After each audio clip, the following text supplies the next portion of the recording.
I'm so excited to welcome our guest today, Megan, to the show. Megan, I'm going to kick it over to you so you can introduce yourself to our listeners. Hi, Jess. Thank you so much for having me. I'm so excited for this. My name's Megan Bozzuto. I have a few different hats I wear. So when people ask me to introduce myself, I get a little stuck because I never know which hat to start with. But I will start with I serve as the president of the International Association of Women, a networking group for women who connect all over the world. I also currently work as the CFO of Professional Diversity Network, which is Professional Diversity Network is the parent company of IAW. So there's a link there. It's not always visible on paper, but that's kind of where that overlap happens. I live in the Boston area. I have 3 fantastic children that are in high school, middle school, and elementary school. So that keeps me very busy. And yeah, that's me. That is a lot. I will let our listeners know I am a member of IAW. I met Megan this past fall at a conference and was immediately drawn to her energy. So I'm super excited to have her here today to share her work and her vision and her optimism with us. And so talk to our listeners a little bit about the work you do, what lights you up, why you're drawn to it, and why it's so important. Mm-hmm.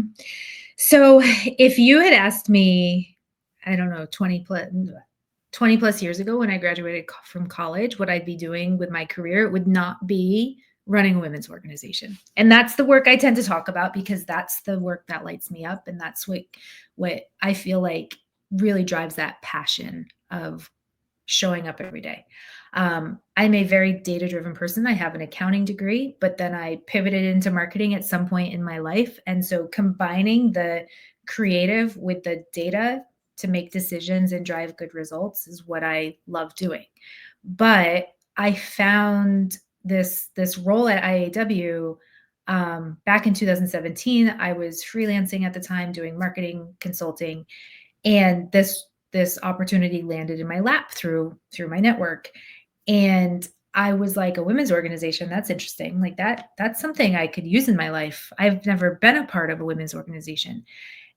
And from the outside looking in, I had this, do I fit? Will I even belong? Can I be a part of the conversation? And then the more and more I got to know the members, the more I realized we need more of this. We need connection. We need community. We need support. If I have this thing in my head that I'm saying, oh, maybe I'm not good enough, or I don't know how to do this, or that doesn't make sense to me, somebody else has the same question. And I've gotten to this place where, one, from a career perspective, I started working 5 or 10 hours a week. And then I started asking a lot of questions and poking holes and doing the things that I just love doing. And suddenly one day I found myself in a position to say, well, could we do it this way? And they said, yeah, we can, but you're going to lead it. And Love when that happens. I was like, I think I just stepped into a really big job. And I was intimidated and overwhelmed, but also I kind of in my gut just knew it was the thing for me to do. And I there's so many challenges in this world, and there's so many things that separate us and divide us, and just it doesn't always have to be hard. And I think we sometimes make it hard. And so I'm here to connect people and remind people of the things they're really great at and kind of help them find their way through a bit more confidently or a bit less stressed. If I can do that, I've served my purpose. And I've centered it around working with women specifically, which was never something I envisioned, but it's a place where I have found that it's people like me that at points in the past I've said, well, why me? I'm not good enough. What do I know? But there's magic inside all of us. And if I can help find that and connect people with the right resources and things to go make them do amazing things, then sign me up. I'm there. Yeah, I love it. And you are excellent in this role. I'm going to actually have you expand a little on, not that this is a promo for IAW, but on the types of things that IAW does offer its members and its community, because they can be replicated elsewhere, but also like, what concrete things, tangible things are you guys investing in for this community of women? Yeah. So I'm going to share one specific benefit because in my mind, it's been magical in unlocking the community and what we can provide. So I always say that the community is member driven. I don't ever want to put something out where it's like, this is my idea and we're doing this because this is what I need in my life. I connect very much to the member experience and our profiles.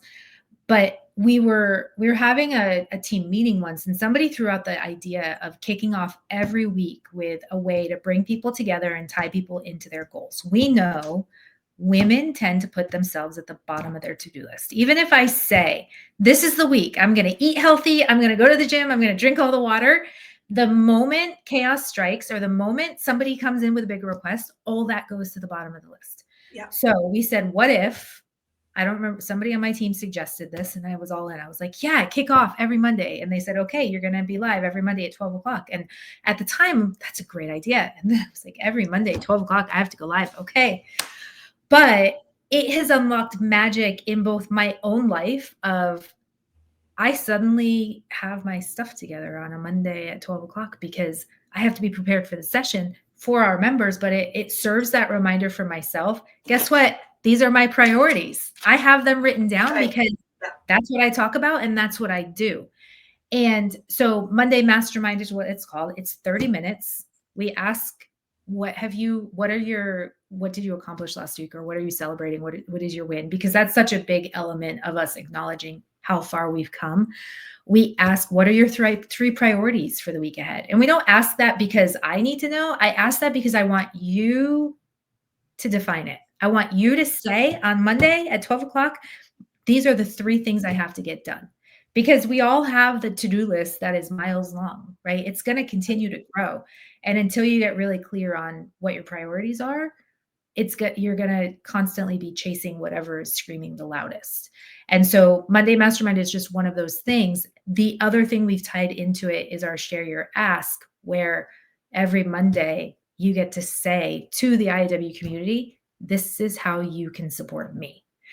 And I think a lot of us struggle with what do I need? How do I say, Jess, this is what I need today. Can you do this for me?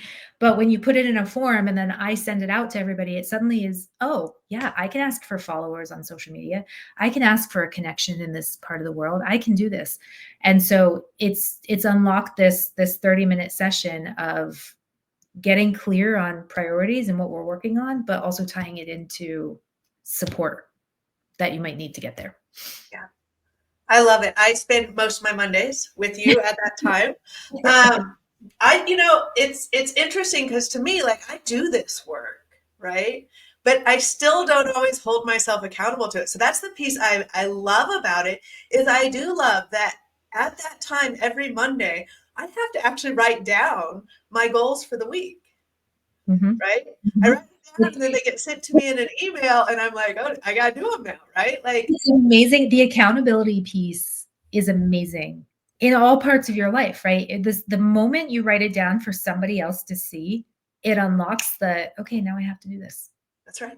Now I have to do this, right? You don't have to do it, but are you going to come back and tell me you didn't do it? Because that's sometimes not fun. But then it's also I didn't do it because I need this support, right? Or it opens up that additional conversation. So I'm glad to hear that you find it beneficial. I do. I am really good at celebrating wins. It's one of those things I teach to everyone. And all of my coaches or my coaching clients know it. Everyone I work with knows it from a leadership perspective. I do it for myself, but I love doing it in community. Mm-hmm. Mm-hmm. Not as like a brag thing, but I love being in the energy of everyone saying, look how amazing, look what I did. I did this, and like claiming their power, because I don't think we do that very well, individually or in front of people. I find this to be women especially have a very hard time showcasing their wins outside of their what I'll call comfort zone, right? My kids know about all my wins. My parents probably know about all my wins.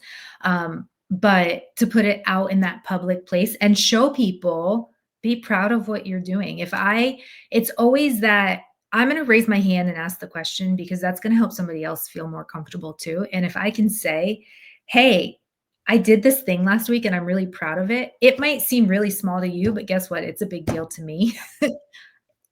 Allows everybody else to buy into that as well. Yeah. It's energy. It's positive energy. And when you create it, more and more of it comes around. Mhm. So, Mhm. okay. I love this.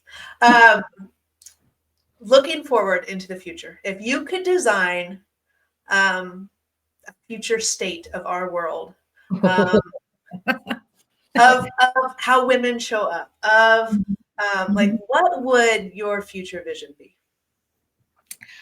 I have spent a lot of time thinking about this in preparation for this conversation today, and I have to be full transparency. Yeah. It's not a perfect vision. It's not a perfectly clear vision, but I'm gonna talk through kind of the elements of what I see. Yeah. Um, I think a lot there's a few different components here, but I'll start with a lot more balance in terms of expectations in society around who wears what hat, right? And I mean, we talked about kids going to the doctors. Who takes the kids to the doctors? Yeah. Who's responsible for following up when the things don't happen? It's we're so conditioned that mom always wears that hat. And I've seen this shift massively in my own life because I recently went through a divorce and suddenly we have 50-50 custody, but I'm still the Yeah. phone call. I'm still, and it's like, well, the kids are with their dad this week. I don't Am I Right. necessary? Right? He can hand off 100% to me. Why Yeah. can't I hand off? And it's not that it has to be perfectly balanced, but I think better understanding of roles and how that all plays out. Um, the second piece centers around technology. And there's so many amazing things coming out with the way we can connect and the way we can get data and the way we can automate, but I would love to see a future where there's less intensity and pressure to show up perfect online and less. I mean, I see the impact it's having on my kids with social media, and I think that's, but also with women in general, there's so much pressure to have the Pinterest kitchen, right? I will tell you, my house is not Pinterest worthy right now. I'm pretty intentional about how I show up and what I show in my box when I'm online. But I think that we need to take some of that pressure off because from a mental health perspective, we're doing a lot of damage. And I would love to see us operating in a place that's more not disconnected, because I think connection is really important, but being more engaged in those connections and really understanding how relationships serve us in a way that benefits versus having to show up perfect. Yeah. No, I think that's huge, uh, Mhm. because there is this pull. I mean, I come from the marketing world too, right? And so if you think of it from a brand perspective, brands always pay to put out the shiny, like good stuff. Like that's Mhm. their advertisement to the world, right? That's what Mhm. commercials do and social does, and there are CRM campaigns. All of it is this polished, perfect, ideal message for how to advertise themselves, how to market themselves. And the kind of irony of it all is because that was our model when social media first Mhm. was introduced, um, that's kind of how we have learned to show up as people in these Yep. spaces. Yep. And Yep. so there's no real vulnerability, or it is authentic, but it's authentic in a very guarded way, Mhm. right? Mhm. Because, Yeah, and I find the when the mess shows up, people definitely connect, right? And you get yes, more of that, "Oh, I relate."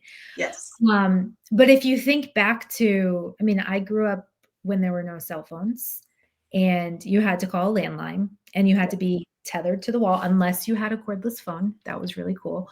But you didn't know everyone's business. You yeah, didn't know there was less consumption of data, right? And I think that there's now so much for us to consume that I know we're never going back to what it was, and that's okay, but finding a place where we can exist with social media will always be there, but how do we have it be a thing that's supportive and productive and helpful?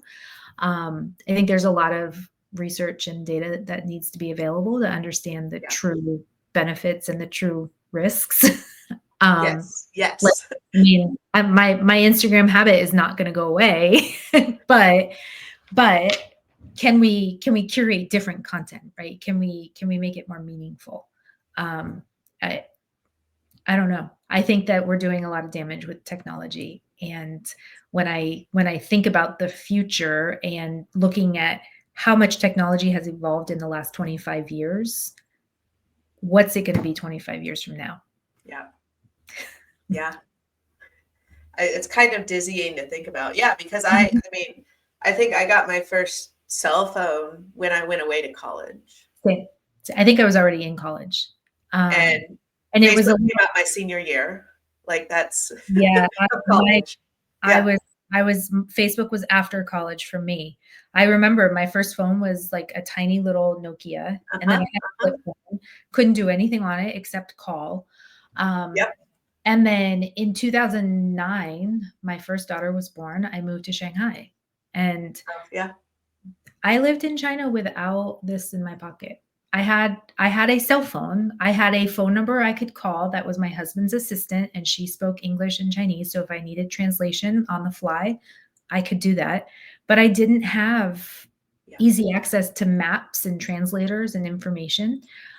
I had to have my day perfectly planned out. And in some ways I think back and I'm like, wow, like I did all that. Wow, that's really cool.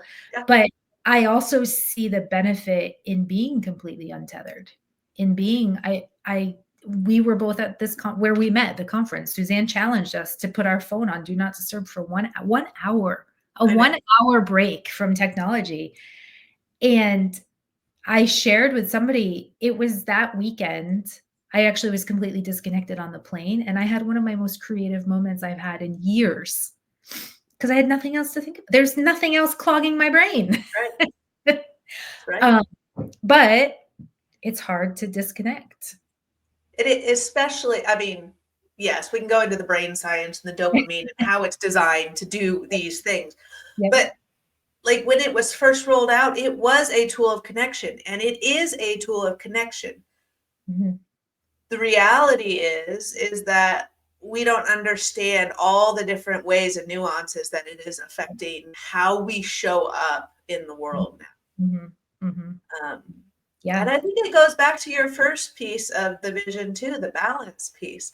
Like it is all about how do we find balance in who we are in the world. Mhm. Mhm. Um, Mhm. It can be very easy to get sucked into the world of social media and perfection and then feel like we're not good enough or we're not happy enough yeah, or not enough of anything. And so that's where I love the work you're doing. Like I saw your logo and I was like, "Oh, I need to talk to her. I need to know more about this." Because there's so much negativity in the world and so many bad things, and it can be all consuming. yeah, But when you show up and intentionally say, I'm going to be happy, I'm going to do the things to have a happy home, to have a happy workplace, to infuse happiness. I think we need more of that. yeah, The world can be very dark yeah. and it can be very easy to get sucked into that. Well, and I think, the piece I go back to a lot with my students, and I actually did a post on it earlier this week because, the goal isn't and never can be to be happy 100% of the time. And I Mhm, think that that's very relevant to the conversation we're having because that's what our social feeds look like. mhm, That we're happy mhm, 100% of the time, that things are always going our way, that, there's never any of that. There's never any of the negative emotions or the bad stuff that is life. mhm, I know I taught a class recently, and one of the students was like, "Do you ever get depressed?" And I was like, "Yeah, I do." And I have like spiraling anxiety. But mhm, understanding the science and how our brains work, like that has given me tools mhm. to show up better for myself in those moments when life gets hard and heavy. And I think that's what we're missing maybe in that social space too, is seeing both sides of that coin. Right. So I spend a lot of time hosting events and being in a lot of virtual spaces with other women. And somebody at one point made a comment about, well, you just don't understand. And I didn't respond in the moment. Yeah. What I realized was that I was doing the same thing where I showed up with perfection. I showed up without any mess, without them knowing I have 3 kids screaming in the background. I have my ex had a massive stroke around that point in time, so I was managing a lot of other things, but I didn't let that in because I didn't want to be viewed as messy, right? I didn't want people to like. The moment I shared more of that, and specifically the moment I clearly remember the first time I said on a live webinar that I was going through a divorce, the people that reached out, it changed. The conversation completely changed, and people saw me as, oh, there's messy, and we have to figure out how to balance. The life is gonna continue to be messy, right? Life's gonna continue to have challenges. There's gonna be moments where we just don't feel great. The tools and the resources and the people around you that allow you to continue to thrive regardless of what's going on here, I think is where we really need to tap into and remind people community exists for a reason. Yes. And Yes. it can be really easy to just put yourself in a corner and say, oh, I'm connecting, right? I'm sending messages. I think probably all get stuck in that place sometimes, but just showing up and having conversation and knowing like, hey, it's not all pretty here all the time. Yeah. Well, I think that's like super important. So I do a lot of work on what I call happy leaders, right? Like I want more happy leaders in the world. And one of the big pieces that a happy leader does that our current leadership model doesn't embrace is that ability to show up with vulnerability. Because if we aren't connecting human to human, then neither of us can show up as our best Yep. selves, right? Yep. And Yep. so leaders who embrace and understand, like to connect on a human level, I need to somewhat be vulnerable, show up in my full self. And that includes when, like today, my kid's home with strep and I'm juggling a million things, right? Like that is what makes me human. And it's what allows for the connection between us to strengthen. And it gives us both the space to be more human together. Right.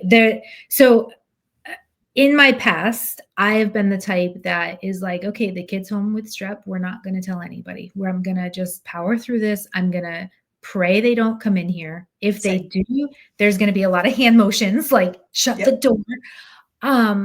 It was stressful. It's a lot of stress to show up with perfection, and it was not me. I constantly was like, oh, that's really hard. I don't like it. And when I let go of some of that, not only was it easier for me just to exist and show up, but I found that the conversations shifted drastically. And we started having more, like I remember being in a meeting and I shared an idea and my intern turned and said, that's a terrible idea. I hate it. I'm like, I love that we're in this place. Yes. Where I don't have to say you're my boss. I love it, whether or not I hate it, right? Like all of you, this is an example. If I have a bad idea, please tell me that. I do not want you all to just say, you're the boss, you're in charge, you make the decision, right? That to me, we're going to end up with something that's not working because I don't have all the answers and I want your point of view. But I created this space where he was comfortable saying, that's a terrible idea. And he gave me his feedback on why. And I totally was like, I see that. Thank you. I'm glad you shed light on how you feel. But so often it's this, we tiptoe around what's really happening. And we have to change that. Yeah. Oh, that speaks tremendously to the power of psychological safety, right? Like Oh, he absolutely. felt safe in giving his opinion because this was a safe space that has been built on the people and not on just the outcomes. Yeah. No, and I think psychological safety it's a mouthful. It's a big thing. It's a big deal. Yes. And I would love to see us fostering more of that in the world. I think there's when you look around, especially we're early 2025, new administration, there's a lot of scary things happening in the world. And to foster psychological safety, I think it needs to be top of mind for every leader. Yes. Um, and it's difficult conversations, right? It's not always going to be a fun conversation about how you feel or what you need. But if we can foster those spaces, I think we'll have better outcomes for everybody. Yeah. Agreed. And because I think those spaces allow us to step into our humanity. And Mhm. that's where, in my first career, like I didn't have those spaces. I wasn't comfortable in my own skin. And because of it, I ended up burning out and spiraling. Like, I mean, it was bad, but it's Mhm. because I wasn't comfortable in my full humanity for my own reasons and for the structures and systems around me, right? Like Yep. it's both Same. parts. Same. Um, And that's the like I didn't spiral into burnout because I was given an out. I was given a my now ex-husband was offered a job in China and I said, "Does that mean I can quit my job?" "Yep. Okay, let's do it." I completely walked away from my career because I was I I wasn't comfortable. I was experiencing things that I didn't love. I didn't feel safe. I was good at my job. I Same. had a great face when I was there, but I Yeah. was miserable on the Yeah. inside and full of so much anxiety and panic. And so the moment he said, "Well, you could quit your job financially, we'd be fine. Let's do it. Let's Yeah. do it. I'll give it all up. I'll walk away." And I Yeah. did. And I think if I had tried to keep going, it would have been I would have ended up in a really bad place.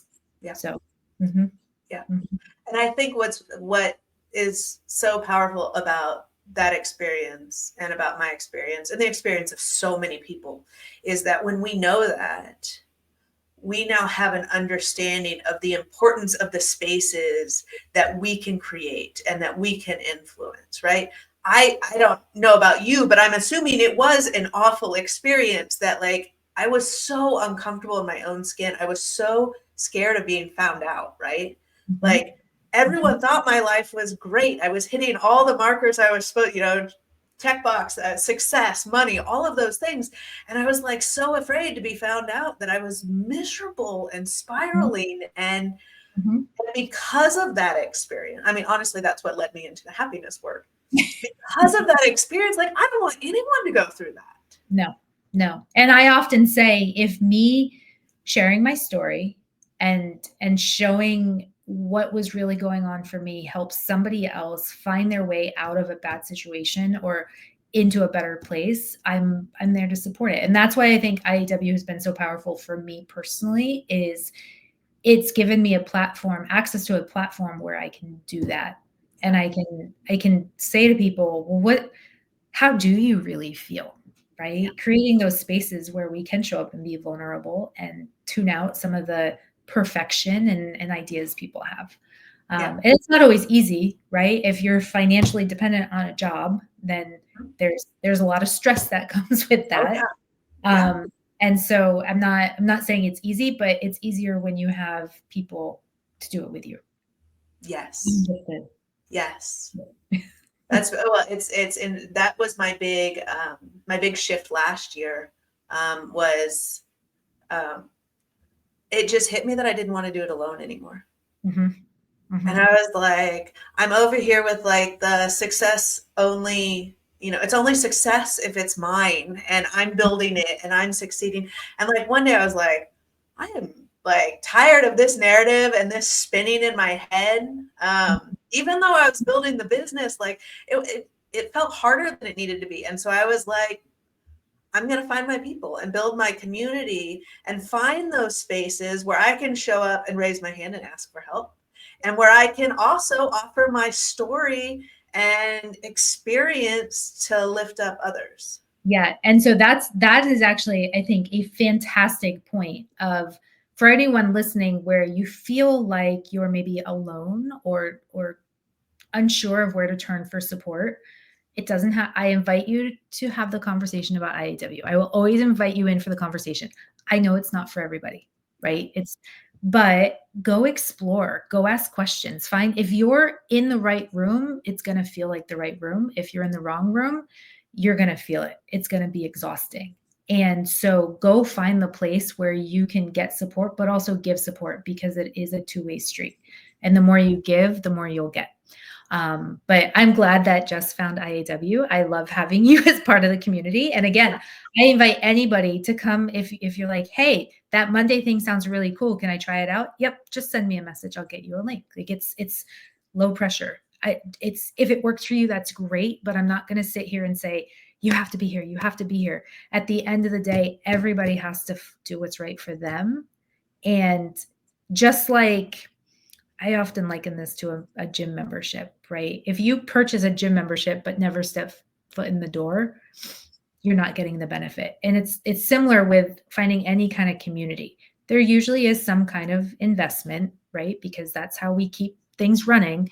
But just because you purchase a membership does not mean that magic is going to happen. You have to actually put in the time and energy. Right. Doesn't always take a minute. It doesn't mean you have to show up every single day, every single hour, at every single thing, but you will have to put your foot in the door. You will have to do something that gets you connected to the people. Yeah. Well, and I think that's the connection piece, right? You have to actually, you can't say I want to connect and all of a sudden you feel less lonely. We have to actually reach out and connect. I want to run a 5K next year, but guess what? If I don't train for it, it's not going to happen. Right? It just might be messy, and I don't know. It could happen. It'd be painful. Yeah, but that's and that's where I love having vision boards that then come through into what is the actual plan, because I think that you have to have what is the next step I have to take to get to where I want to be. And that might be saying, Jess, can we talk for 15 minutes? I'd like to know more about you.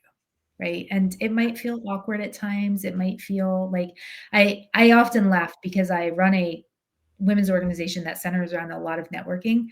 I don't love social introductions. I don't love networking with people I've never met before. I've become very good at it. When you spend 5 years living in another country, you figure out how to connect. Yeah. It's my favorite thing to do. And so I've gotten to a place where it might be a little awkward at first, but we push through. And then I have found my people. I have figured out the close contacts, the not so close contacts, where I fit in, where I don't fit in. It's not always going to feel perfect, but if you want to build community and be a part of something, you do have to put yourself out there. Yeah. Well, and what I've loved, and through IAW, but also through other groups that I'm a part of, is that the moment I started telling my story more and my work more and sharing it authentically with people, the more that community itself grew. And people are saying, oh, you need to talk to so-and-so. Have you heard what so-and-so is doing over here in the realm of happiness? And oh my gosh, have you ever considered doing X, Y, Z? Right. And it's like, because I was trying to do it all on my own, I was cutting off a lot of those opportunities and possibilities without ever knowing it.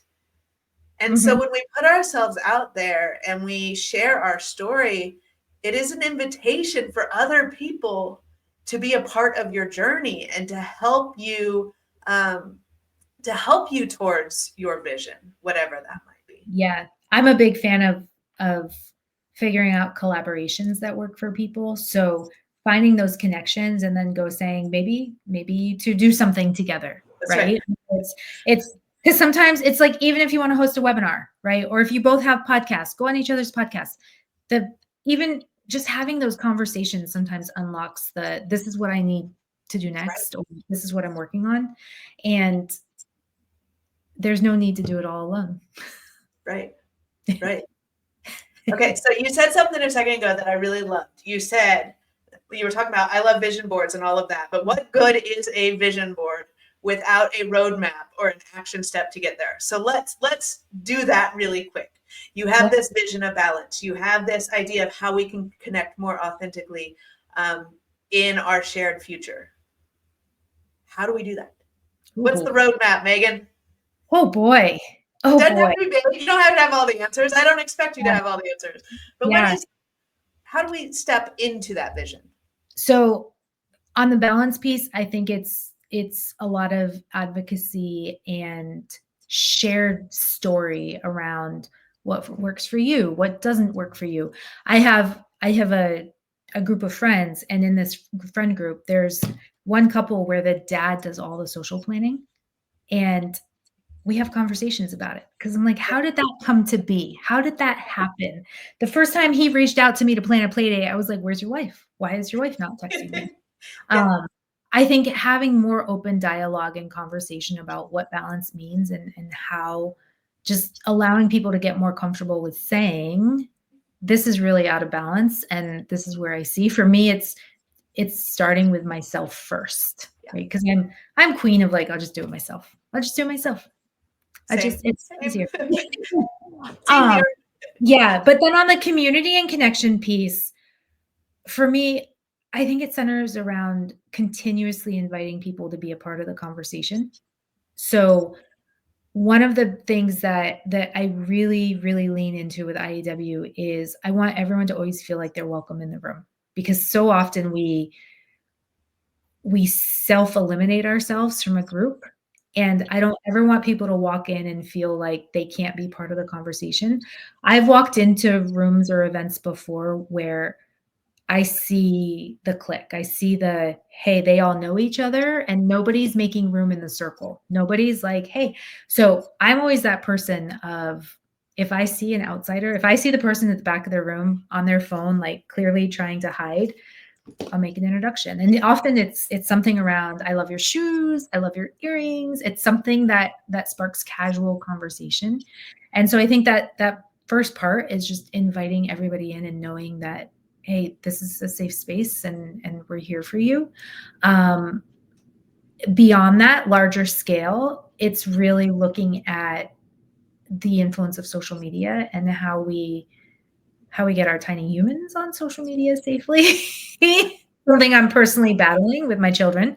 But probably putting better content out there, right? Because if the content doesn't exist, then nobody's ever going to know. But if we can do more to educate people, and it's even if it's 10 people, right? I saw a post recently that said something about you get really sad when your post only gets 10 likes, but if you had 10 people walk up to you in a room and say something really great to you, that'd be a win.